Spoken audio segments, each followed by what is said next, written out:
வணக்கம் பவித்ரா. அதாவது பாத்தீங்கன்னா விழுப்புரம் மாவட்டம் மரக்காணம் சந்தைத்தோப்பு பகுதியைச் சேர்ந்தவர் கணேசன். இவர்கள் மகள் பாத்தீங்கன்னா லோகேஷ் மற்றும் விக்ரம், சூர்யா. இவங்க 3 பேரும் பாத்தீங்கன்னா நேற்று அந்த மரக்காணம் பக்கத்துல உள்ள பக்கிமா கால்வாயில நேற்று ஞாயிறு வேலை பார்த்தா பொழுதுபோக்குக்காக மீன் பிடிக்க சென்றிருக்காங்க. அப்பொழுது பாத்தீங்கன்னா அண்ணன் லோகேஷ் தவறி அந்த கால்வாயில விடும்போது உடனடியாக இரட்டை சகோதரான சூர்யாவும் விக்ரமும் குறித்து அண்ணனை காப்பாற்ற அந்த பக்கிமா கால்வாயில குத்தும் போது அவங்கள பாத்தீங்கன்னா 3 பேருமே மாயமாயிட்டாங்க.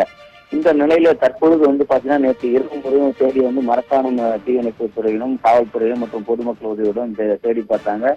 தொடர்ச்சியாக அந்த பகுதியில் உள்ள மீனவர்களையும் வரவேற்று படகுகள் மூலமாக அவங்க தேடும் பணி தீவிரமாக ஈடுபட்டு வந்தாங்க.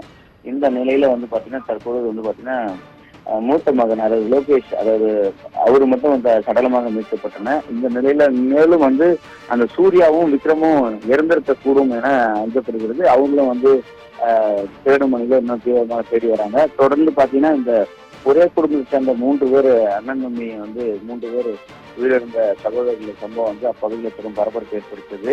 இது மட்டும் இல்லாம தொடர்ந்து இந்த மாதிரி அதாவது மழை காலங்கள்ல பாத்தீங்கன்னா யாருமே ஆற்றுப்பகுதியில் இறங்குதான்னு மாவட்ட நிர்வாகம் சார்பில் பல்வேறு எச்சரிக்கை விடுக்கப்பட்ட நிலையில இது போன்று இவங்க ஒரே குடும்பத்தை சேர்ந்த சகோதரர்கள் மீன் பிடிக்க சென்று இந்த இறந்த சம்பவம் அப்பகுதியில் பெரும் பரபரப்பு ஏற்படுத்தியுள்ளது.